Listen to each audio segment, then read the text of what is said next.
You see, we were selling, what we call them, savings stamps, not war bonds. This was during the war in 1943. Savings stamps for the Treasury Department. And Welcome to Spotlight. I'm Rian Keating. Today we're at the Samuel Beckett Theater on 42nd, where the revival of Endgame has just opened. We're delighted to have the opportunity to talk to the star, Peter Evans. Mr. Evans, welcome. Thanks. You had said in an interview not long ago that when Alvin Epstein, the director, approached you, that you had never read Endgames, but you hadn't let on to him that this was so. Right. Well, he approached it. I've known Alvin for about 10 or 12 years. We've never worked together, but we're friends. And he said, "I want you to be an Endgame." You know, I like saying, "I want you to be in Hamlet." And the way he said it was like, I knew that I had to go, oh well, so thank you. And he said, "Of course you know the play." And I said, "Well, yes."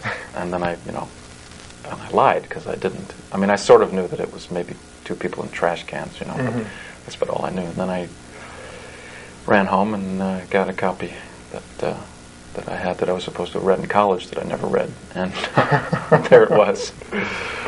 And then I knew that it was a great play, but I didn't when he first. When you first read it, what were your perceptions of it? I thought from an acting point of view, this would be an incredible challenge because it's not clear. Number one, it's unlike anything else I've ever done, and it's there's something very real about it, about the emotions, but alongside of that is a feeling of, you just go, who are these people? Where are they, and what is it? What really is the basis, the reality? How do you come at this play? And it just intrigued me, and the more I read it, the deeper it got. It's one of those plays that it's like a spiral. It keeps getting more rich the more you look into it. It's very ambiguous, and the lines, I think, can stand a lot of interpretation. And well, one thing you had said, it can't be approached motivationally or mundanely. Well, mundanely, no. Motivationally, I think you have to make certain decisions about what the character's, feeling, and yet it's not like the mundane. I mean, not that you and I are mundane, but it's not as if it's 1984 and we're sitting in Chelsea, and it's not the kind of reality that is the kind of reality that a lot of plays, which are more sort of kitchen sink kind of plays, deal with. I guess that's what I meant by mundane. It's not that kind of level. Physically, is it a difficult role for you? Very. I mean, all it says in the script is that Clove, the name of my character, walks with a slow, halting gait. And so I took it from there. I mean, he's someone who's completely bedraggled and put upon by Ham, the man who is his master, or whatever you want to think he is. And he's the weight of the world is on his shoulders. So I think that's sort of, I don't know what Beckett had in mind, but it has to do with being a servant, being laden down with cares, worries, physical woes, and so that's where I took off from, and I developed this walk that I didn't realize the show was going to run so long, and now that we seem to be, it's pretty successful. I really think, what have I gotten myself into? Because it's 8 performances a week. It's pretty tough. Because I'm all hunched over, and my ankles get all weirded out. Well, maybe you should get to a chiropractor. Yeah, or a masseur or something like that. How do you prepare for the role emotionally before you go on? It's funny. This play is not like other, again, more realistic plays. Everyone is different, and I have to get here an hour before the show just to put the makeup on, and there's something about just that's really enough preparation for me. It's not as if I sit in the corner and get into this Beckett end of the world state of mind. I don't know. I just I do my makeup and I get talk with the other actors and sort of joke around. I think I guess the only way I prepare is not to get too depressed too soon. I joke around because I know that I have 2 hours of unrelieved gloom up there, and so usually about 2 or 3 minutes before the show starts, I go up and get on stage, and the lights are already dim, and Alvin's already sitting in the chair with the thing over him, and the dust is sort of gathering, and that's enough really just to, I let go of, whatever's been happening, and then it starts, and I start the play, and that's kind of a comfortable thing because I sort of set the mood, for myself and for the rest of the play, and it's kind of up to me, in my own time. Not that I stretch it out, but it's a nice feeling that I can set it. Does it take you a long time to come down after the show? No. The play is very mysterious. The play is like, and I'm sure Beckett meant it. It has a lot to do with being two actors on stage, and it's also, it's a 2-hour-long play, and it seems like it's never going to end. And I think that's part of Beckett's intention. Not that you should torture the audience, but I think they should feel, as my character is feeling, please let me out of this. Will it never end? And Alvin's character says out loud, he says, will this never end? And it's time to end. And then it never ends. And the play keeps trying to end, and it doesn't. And so the actor's experience is a lot like the character's experience. And I think Beckett intended that. There are all sorts of references in the play that are theatrical. There's talk about exits and entrances, and Ham says, I'm warming up for my last soliloquy, and there's all of this very conscious theatrical imagery, as if the two characters are actors performing this thing over and over again. So I guess that kind of explains why I don't have to really prepare, other than just being an actor getting ready to do 2 hours worth of hard work, because that's sort of what the character's going through. And then when it's over, I'm relieved, sort of like the character, and that's the way this play works. What do you think Beckett's message, so to speak, is? Well, since he won't tell us, he's very, I'm sure he's famous for being very tight-lipped. And whenever he's asked questions, he'll say, if I knew any more, I would have written it in the play. He said, all I know about that play is in the play. And I think that's what the audience and critics and everybody has to deal with. And actors, we had to figure out to the best of our ability what it meant. But I think Beckett intends that it can never be fully figured out. I think that's, if that's not a cop-out to say, I think that's part of his message, is that life, or the 2 hours on the stage that sort of represent compacted life, are ultimately not explainable.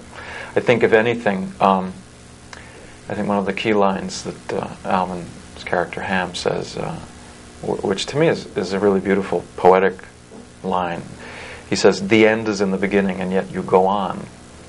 And if I could pick out one line that to me is what the play's about, I think that would be it. It's sort of like you're born, you don't know why, you have 70 years or so to fill up the time. What do you do with that time? And, and this is Beckett's, it's an extreme answer to what you do with the time, but I think it's about relationships. It's about being tied to someone, loving someone and hating someone at the same time, wanting to leave but wanting to stay, and that's what life is like. You fill up the time with these things. But do you find the play a positive statement, or? I do, because I think he has a lot of compassion, Beckett, about humanity, and a very warm feeling for the ways that people choose to fill up their time. There's a lot of love on the stage. It's more apparent between the two older people, in the trash cans. But there's love, between my character and Alvin's character. It's dependency, and it's also, it's love. And I think Beckett has a kindly attitude towards that. You had grown up in New Jersey, and you had said that you were a middle child, which is certainly an awkward position to be in. Yeah. So how did you deal with that? Well, I don't know. That's a long.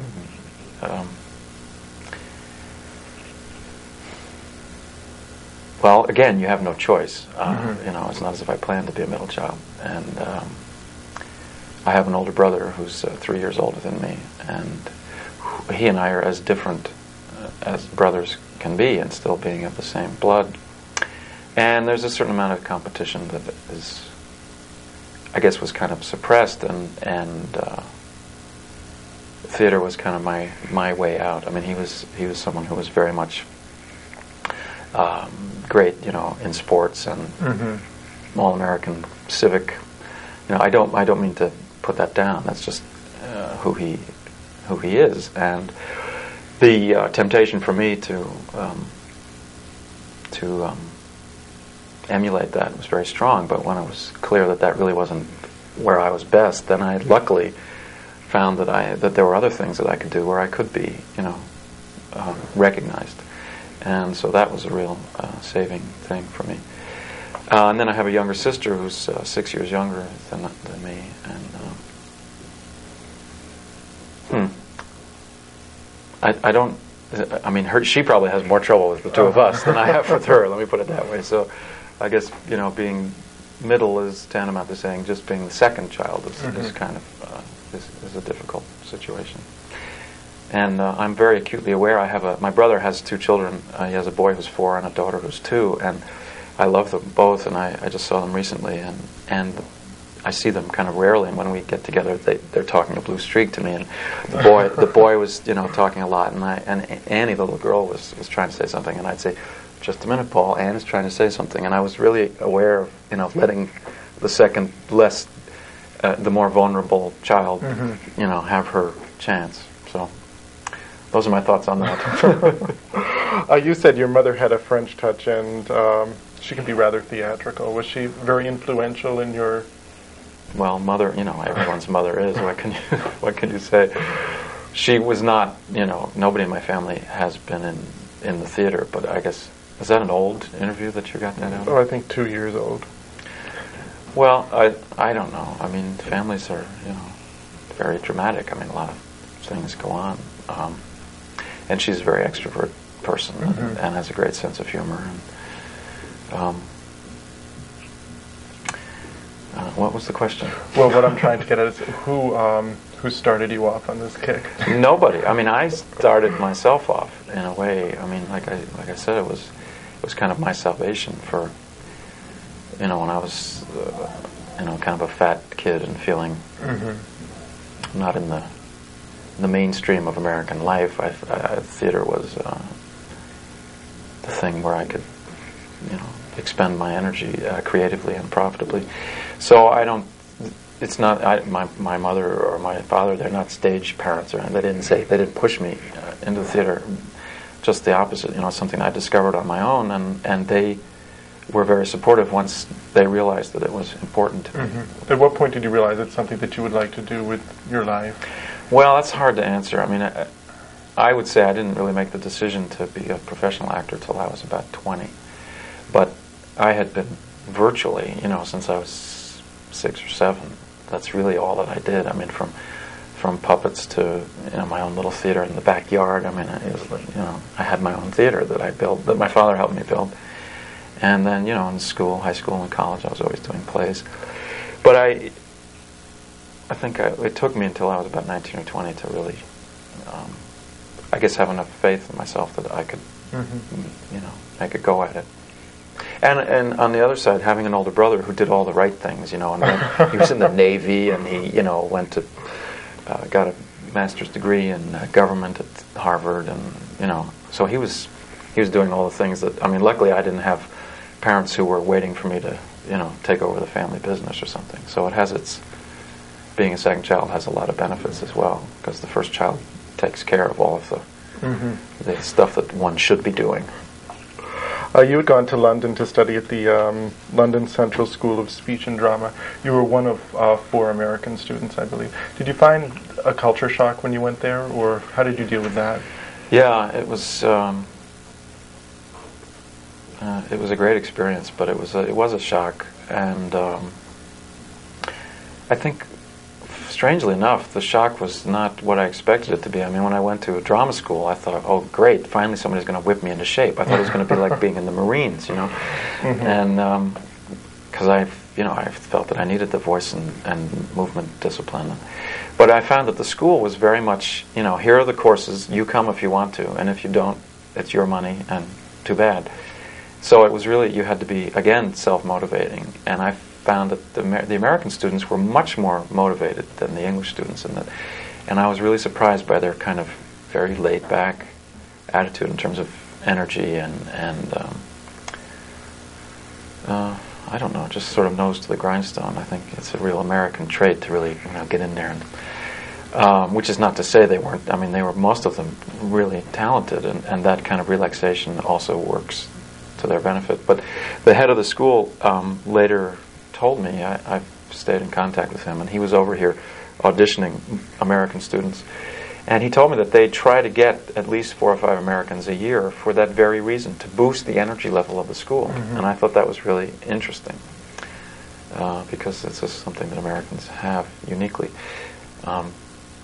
But they made my fellow students made fun of my accent. The first year when I was doing Shaw or Shakespeare, which we had to do in what they called received pronunciation, which is the Queen's English or whatever you want to call it.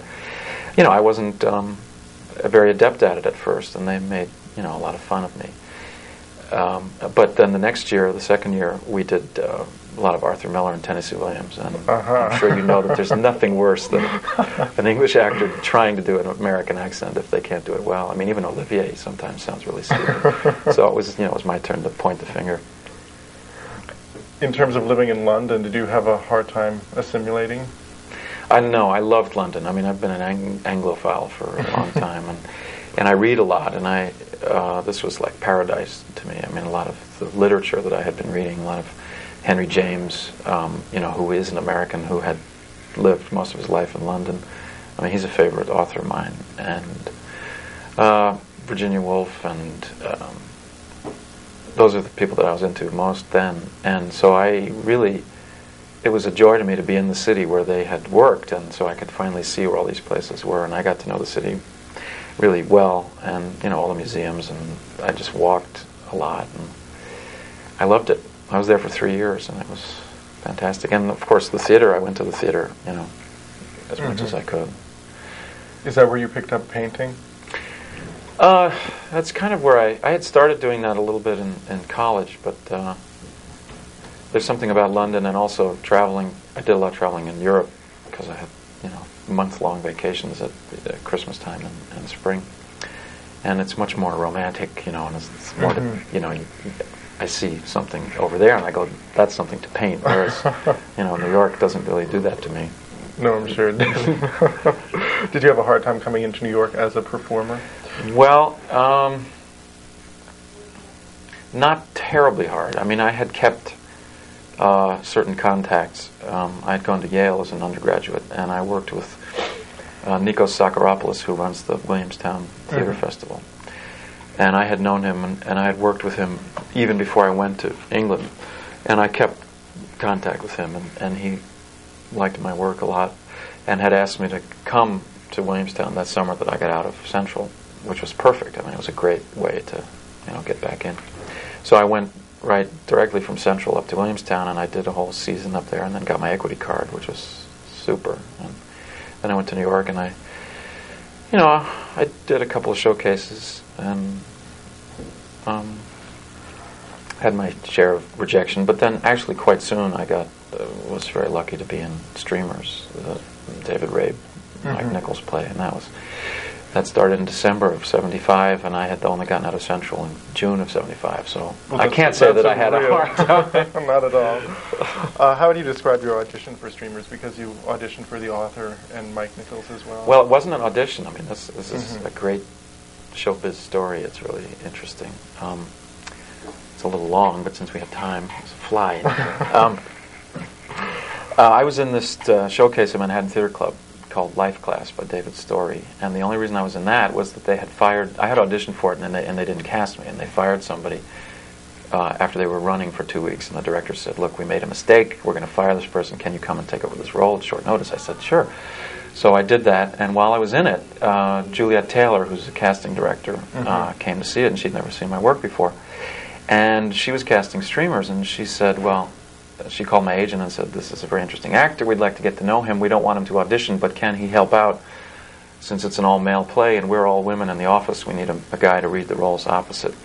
So can Peter come in and help us out. And I couldn't because I was doing a lunchtime play, and they needed me for the whole day. So they said, no, we need him for the whole day. So forget it. And I just, I was very upset because the lunchtime play was really trashy. It was awful. It was a play called Foreplay Door Play. Oh, God. So, and I thought, I'm missing a chance to meet Mike Nichols and David Rabe because I'm doing this trashy play.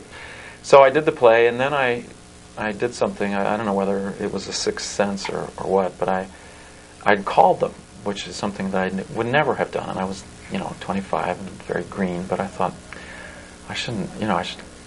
So I called them and said, look, I finished my show. Is there any chance that I can come down? And they said, well, thank God, because the person we got in your place turned out to be not very good, so come right down. And they were looking for me. I mean, it's very interesting.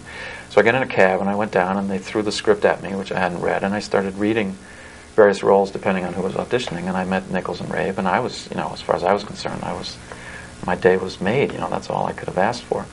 And because I wasn't on the spot, I wasn't auditioning, per se.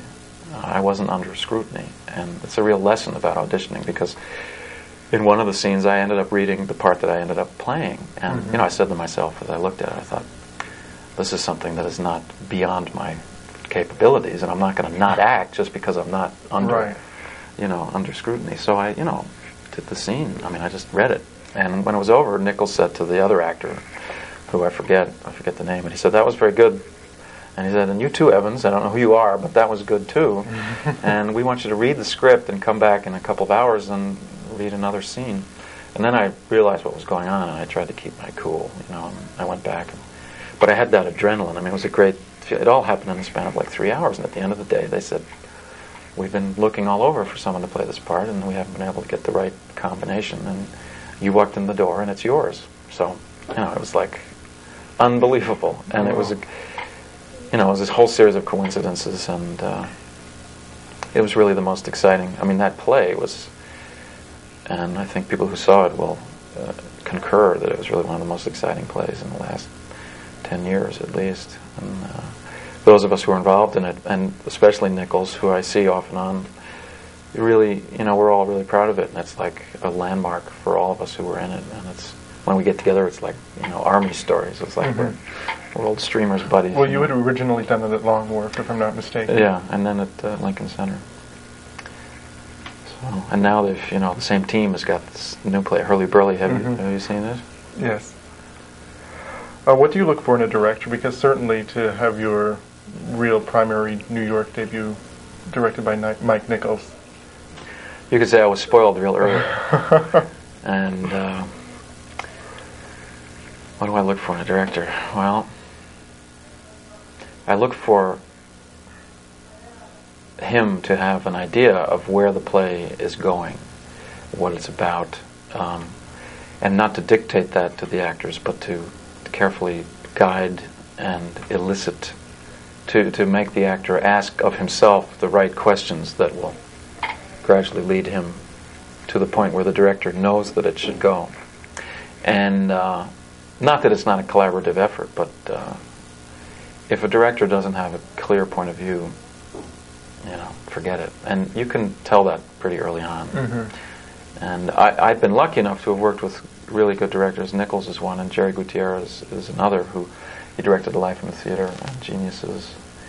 They're really the two best I've ever worked with. And with the two of them, I've learned sort of tools that I can apply when I find that I'm not getting the right kind of guidance, And I know how to ask myself the right questions. If I feel that I'm not getting challenged in the right way by the director, I have a mechanism that forces me to challenge myself, which is, it's a little painful, but you got to do it because it's your face or your whatever on the line up there,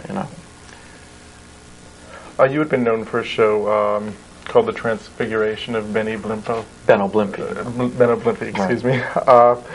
You had said during the rehearsals you had found it a very disturbing play and avoided a lot of the issues in it because it deals with a grossly overweight. It deals with a very fat, very unhappy, very self-destructive, very brilliant, talented, artistic individual. And I suppose, I think it's a great play, and I think again, when I read for it and they wanted me to do it. I was in a really depressed state. Another play that I had done that was supposed to come to Broadway folded and didn't come to Broadway, and I was really upset. And a lot of things were not going well in my life, and I was overeating. And this Ben Oblimpia came up at that time, and I thought, I'll teach myself a lesson. I'll sink myself into this play that is so depressing. And that's not really the best reason to do a play, I since learned.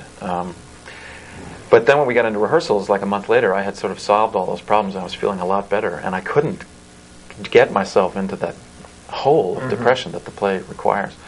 And also, a mistake I made was that because it was about a fat person, I thought, well, it's about me, because when I was young, I was kind of fat.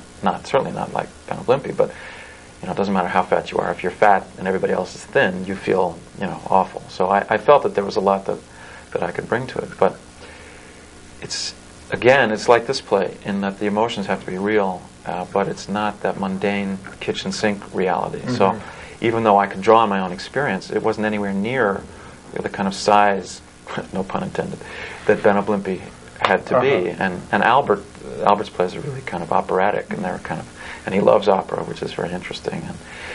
And they're really larger than life. They're like opera. They're like arias. And so I had to get myself to the point where I knew what the emotion was, but then you have to carry it to like a much more extreme level, still keeping the truthful base. So it was really painful to, number one, tap into all of that hateful fat side of yourself that I've spent 33 years trying to get rid of, and then all of a sudden to have to face up to what all of those things are was tough. You'd recently spent some time in Hollywood, and how would you compare the Hollywood scene to New York? Well, let me just say that when I was in Hollywood, I did a guest role on Remington Steele, and I came this close to being the third star on this new show called Partners in Crime, which is starring Lonnie Anderson and Linda Carter. So need I say more than to go from almost spending the rest of my life with Lonnie Anderson to coming here and doing Endgame is, that's quite a difference. But when I liked it out there. I'm not going to denigrate Los Angeles. I stayed with some very good friends, and the weather was great, and I worked. I was on St. Elsewhere twice, and I mean the main thing in Los Angeles is if you work, it's okay. If you don't work, it's a sure recipe for madness, because there's no place to plug into, really. There's no neighborhood, there's no theater district, everything is just all over the place, and you have to know where to find it. So I was lucky to have had things to plug into. Do you find New York as a whole gives you more adrenaline?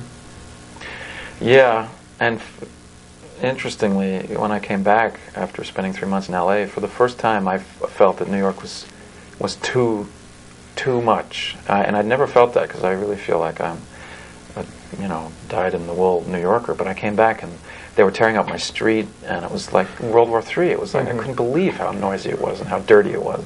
And I thought, have I been living here all this time and never really noticing this? Because you do tune your mind out. You blink at yourself. And when I came back, I was really aware of it. Well, Peter, our time is up. I really enjoyed our chat today. Well, I have to. Thank you. Thank you for stopping by. This is Rian Keating, and you've been watching Spotlight. Today we're at the Samuel Beckett Theater, where Endgame has just opened. We've been chatting with Peter Evans. If you have any comments or suggestions, you can write to myself in care of Piro Productions, 640 10th Avenue, New York, 10036. Be sure to join us next week when our guest will be the director of Endgame's Alvin Epstein. Have a good week.